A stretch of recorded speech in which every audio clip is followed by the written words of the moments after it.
Howdy YouTubers, welcome back to the bomb site, as all I can say.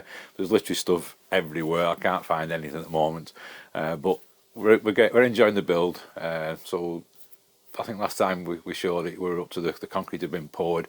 It's now set and we can walk on it. So we've got some building done. We've been trying to fight the weather, so apologies it's not any videos. I've not had time to get the videos. We just wanted to get on because we had snow, sleet, rain, everything you can mention. It's been thrown at us while we're getting this done, so it's just been basically every hour I've just got on with it and just got a few photographs as I went along for you to see. So let's have a look at them now.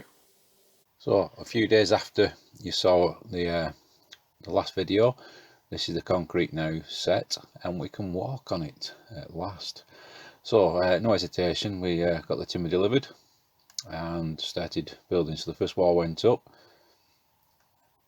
There you can see that's the end wall, and we got the roof spars across, including a wall plate onto the original shed, and then we got the boarding on the roof. These diagonals, if you're looking, these like supports, these trusses, if you will, they're just a temporary. I put those in so while I was up on the roof, just a bit of extra support, so we didn't come through till we got the roof a bit stronger. Now we had a bit of a problem with weather because the snow was moving in, also a lot of rain. It did get a bit wet just before this first lot of insulation went on. As you can, and we were drying out, and actually this day I did this, it was quite frosty, so the boards just past the end of the insulation there, they were covered in ice, so it was a bit slippy at first till it sort of thawed out a little bit. And there you can see we got the rest of the insulation and the battening on ready for the tin roof to go on. So I went and excuse me, went and picked up the tins for the roof, and we got those on. Again, apologies there's no videos. I was trying to just get this done quickly to beat the weather, because the weather was moving in quite fast. So we got the tins on there, and then this is the sort of internal shot where we got the once the tins went on, we got the rest of the external boarding, if you will, for the walls, and as you can see here, all coated up in there, ready to go. So this is the internal boarding going on. Insulated and internal boards. I've still got the extra support in there because we've still got little bits and pieces. I'm still messing with on the roof. And then the sort of the big day came of knocking through.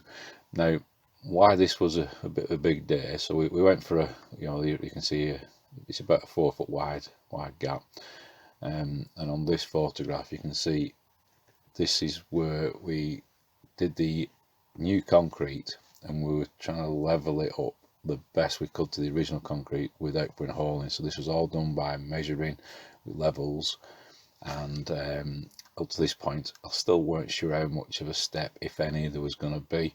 So once we sort of knocked through and this plate came out and the upright, this is what we got, and I am more than chuffed. It's a little bit out, but we're talking about a 2mm, yeah that's right, about a 2mm difference between the original floor and the new floor.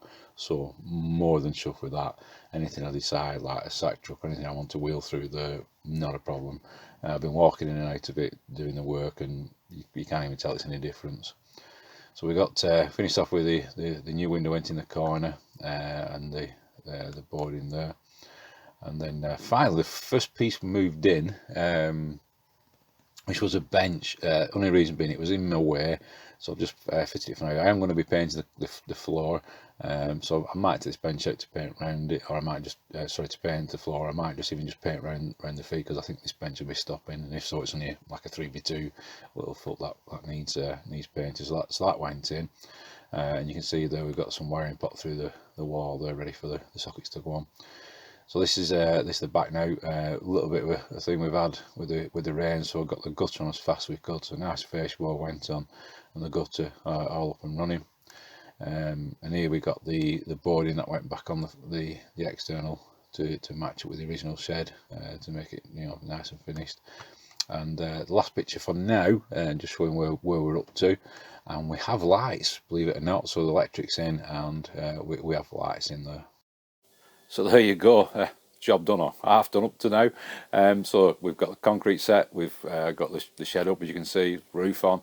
It's Basically watertight. There's just a few little extra jobs I need to do on the outside, but for the moment it's holding off. It's holding the weather we had. We had a big downpour yesterday, and it was fine. No leaks, no problems. Just got little bits of pieces like the capping tins to do. To trim. But we're in. We've got some lights. So next time I'm just going to take down the temporary trusses I put up. They were just there because when it was just the original timbers going on there with the boarding, they were starting to go. I just wanted to put extra support so I didn't come through the roof. One, doing damage to the shed, and one, to do any damage to myself. So always think of that, the safety side of it if you can first. So they'll be coming out. Going to give it a good sweep out. Give it a few more days for the concrete to fully cure and to dry off. But we can get some paint on the floor, and once we've done that, we can start moving the stuff in there. So thanks for watching, YouTubers. Thanks for bearing with us while we're doing this. If you have any questions on how we did any of the build, please ask. I'll answer them, the best I can. If you won't mind, if you haven't already done so, tell your friends and to like and subscribe to the channel. It'll be fantastic. And as always, until next time, it'll be right.